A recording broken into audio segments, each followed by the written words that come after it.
Ah ben les filles, vous voilà, vous vous rappelez certainement du jardin en automne. Et vous voyez qu'ici en hiver, c'est triste.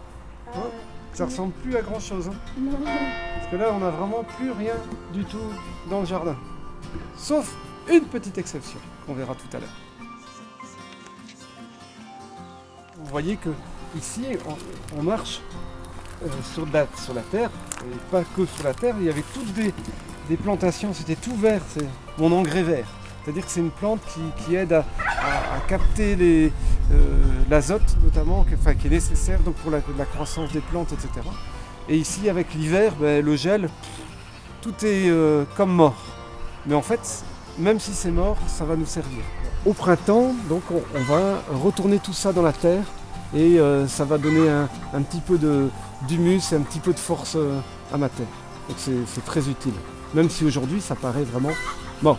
Alors, on a vu donc qu'il n'y a rien, tout paraît mort, et pourtant il y a quand même des choses qui changent, qui évoluent. Alors ici, cette petite plante que je vous montre, c'est un fraisier. Alors ça paraît peut-être pas, parce que ça fait vraiment tout tristouné, mais on voit quand même là, il y a déjà des fleurs, des feuilles plutôt, qui sont occupées à se préparer tout doucement pour qu'au printemps elles puissent surgir et nous montrer toute la beauté de la plante. Et après il y aura bien sûr les fruits qui viendront s'ajouter.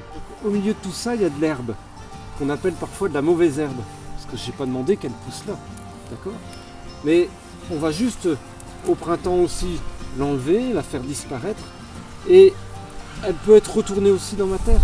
Elle va se décomposer, elle va apporter aussi un petit peu de bienfait à la terre. Okay. Donc c'est pas inutile, on ne va pas la jeter au feu. Donc pendant l'hiver, on a l'impression que la terre est morte. Alors ici, on l'expliquera après, hein. Il y a des choses qui se passent en dessous, et notamment, il y a des vers de terre qui continuent à vivre. Ils ne sont pas morts en hiver, hein. Et ils s'enfoncent parfois beaucoup plus profondément, et ils sont occupés à aérer la terre, à aider à mélanger un peu tous les éléments. Parce que, donc comme je le disais, dans notre terre, on a mis quoi ? On avait mis du fumier, on avait mis des copeaux, vous vous rappelez ? Vous vous souvenez de ça ? Et tout ça est occupé à se décomposer. Eh bien, le ver de terre, c'est mon ami au jardin. C'est lui qui va aider justement à transformer tout ça. C'est bien, hein, c'est chouette. Hein, et ils en font du boulot sur un hiver. Ils en font du boulot. Je dirais peut-être pas mignon, mais... Alors je vous avais dit donc qu'il y avait peut-être une exception quand je disais qu'il n'y avait rien dans le jardin. Et on est ici devant les poireaux. Alors il y en a qui n'aiment pas trop les poireaux, hein, mais c'est un légume qui est intéressant parce que lui résiste à l'hiver. Il résiste aux gelées, etc. Et il va continuer à se développer même juste au début du printemps, etc. Donc c'est intéressant d'avoir comme ça des bons légumes pour faire un bon potage. Vous avez déjà mangé des potages aux poireaux ? Ouais. Ah, c'est délicieux.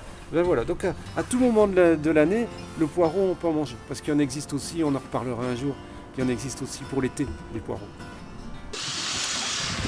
La serre qui en hiver est tout aussi triste qu'en automne, parce qu'il n'y a pas grand-chose encore qui pousse. Alors vous voyez les filles que l'automne finalement, c'était triste, et l'hiver, ça ressemble beaucoup, mais c'est peut-être encore plus triste, parce qu'on a l'impression qu'il n'y a rien du tout. Mais c'est la réalité dans nos vies. Parfois, on n'est pas très actif, parfois on ne voit pas grand-chose de nouveau, ça peut paraître triste, et pourtant ce sont des périodes qui sont importantes, parce que même si ça donne une impression de difficulté, c'est une période où on avance, où on grandit. On ne nous voit pas grandir, on ne se sent pas grandir, mais pourtant on grandit.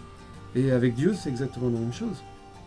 Il y a des périodes où tout marche bien, et puis il y a des périodes où on a l'impression qu'il nous abandonne. En fait, il ne nous abandonne pas. On ne le voit pas agir. C'est toute la différence. Mais dans le jardin, c'est pareil. Dieu, en fait, continue à agir au travers de la nature, etc. Il y a des choses qui se passent, mais qu'on ne voit pas. On a l'impression que tout est mort. Et c'est ça qui est formidable, c'est que dans cette période-ci, on n'attend qu'une chose, c'est quoi ? C'est le printemps. Et Sarah, tu te souviens quand on est allé voir Pierre-Yves ? Ouais. Et il avait parlé que en hiver tout semblait mort Et ça m'a fait penser à un verset que j'ai lu il y a pas longtemps. Lequel? Ça se trouve dans Psaume, chapitre 23, verset 4. Ah ouais, je le connais aussi. C'est « Même si je traverse la sombre vallée de la mort, je n'ai peur de rien, Seigneur, car tu es avec moi. » Et moi aussi j'ai envie de l'apprendre par cœur. Vous aussi vous voulez l'apprendre avec nous? Même si je traverse Même si je traverse la sombre vallée de la mort, la sombre vallée de la mort, je n'ai peur de rien, je n'ai peur de rien, Seigneur, car tu es avec moi. Seigneur, car tu es avec moi. Psaume 23, verset 4.